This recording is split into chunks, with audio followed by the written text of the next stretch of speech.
విద్యార్థుల్లో విజ్ఞానం వెలుగులు నింపుతూ వారు ఉన్నత స్థాయికి చేరేలా నిరంతరం కృషి చేసే వారే గురువులు. నేడు ఉపాధ్యాయ దినోత్సవం సందర్భంగా వరంగల్ ఆటనగర్ కొత్తవర్లో గిర్మాజీపేట ప్రభుత్వ ఉన్నత పాఠశాలలో నేడు ఉపాధ్యాయ దినోత్సవం సందర్భంగా హెచ్ఎంపీ నాగమణి అధ్యక్షతన జరుగుతున్న కార్యక్రమంలో భూపాల్ బుచ్చిరెడ్డి, సరోజదేవి, రవి, అప్సర్, రమాదేవి, సంపత్ కుమార్, శకుంతలాదేవి, జ్యోతి, అరుణ్ మరియు కృష్ణ, రమాదేవి, సురేష్ తదితరులు ఈ యొక్క ఉపాధ్యాయ దినోత్సవ వేడుకల్లో పాల్గొన్నారు. వరంగల్ ఉత్తమ ఉపాధ్యాయురాలుగా పి శకుంతలాదేవి, ఉత్తమ ఉపాధ్యాయురాలుగా ఎంపిక నేడు జిల్లా కలెక్టర్ విద్యాశాఖ అధికారులు జిల్లా ఉత్తమ ఉపాధ్యాయురాలి అవార్డుకు శకుంతలాదేవిని ఎంపిక చేశారు. నేడు సర్వేపల్లి రాధాకృష్ణన్ జయంతి సందర్భంగా ఉపాధ్యాయ దినోత్సవాన్ని పురస్కరించుకుని జిల్లా కేంద్రంలో జరిగే కార్యక్రమాల యొక్క ఉత్తమ ఉపాధ్యాయురాలి అవార్డు అందుకున్నారు.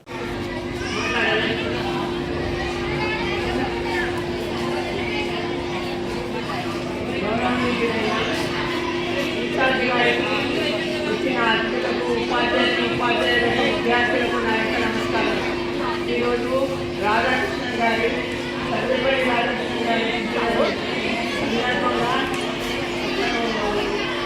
టీచర్స్ పెళ్లి చేసుకుంటున్నాం. మనం సర్వేపల్లి రాధాకృష్ణన్కి 1980 ఎన్నికల్లో మద్రాసులోని జన్మించారు. తల్లి వీరస్వామి దంపతులకు జన్మించారు. సామాన్య కుటుంబీకుడు అయినా సరే అంటే రాష్ట్ర స్థాయికి రాష్ట్రపతి స్థాయికి ఎదగాలి అంటే గొప్ప విషయం. రాధాకృష్ణమూర్తి 23 సంవత్సరాలలోనే ప్రొఫెసర్గా అయ్యారు. తన ప్రొఫెసర్ ఎంతో చక్కగా విద్యార్థులకు బోధనలో నలుగురికి జయంతిని పురస్కరించుకొని యావత్తు దేశవ్యాప్తంగా మరి మనం టీచర్స్ డేని సెప్టెంబర్ 6న జరుపుకుంటున్నాం. మరి ముఖ్యంగా వారు స్వతంత్ర భారతదేశానికి మరి ముఖ్యంగా ఉపరాష్ట్రపతిగా, రాష్ట్రపతిగా వారి సేవలు అందిస్తూనే అదేవిధంగా మనకి పాఠశాల ముఖ్యంగా గురువులకి మరి గురువుగా వారు నిలిచారు.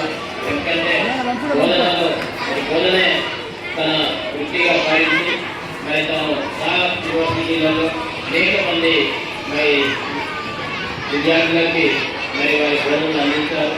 మరి అలాంటి వ్యక్తిని మరి మన దేశంలో, భారతదేశంలో మరి గురుకులోత్సవంగా మనం జరుపుకోవడం అనేది జరుగుతూ ఉంది. మరి ఏమైనా కూడా పాఠశాలలో విద్యార్థులందరూ కూడా గురువులందరినీ మనందరినీ మరి సన్మానించడం, తద్వారా మా యొక్క బాధ్యతలను ఇంకా పెంచారు.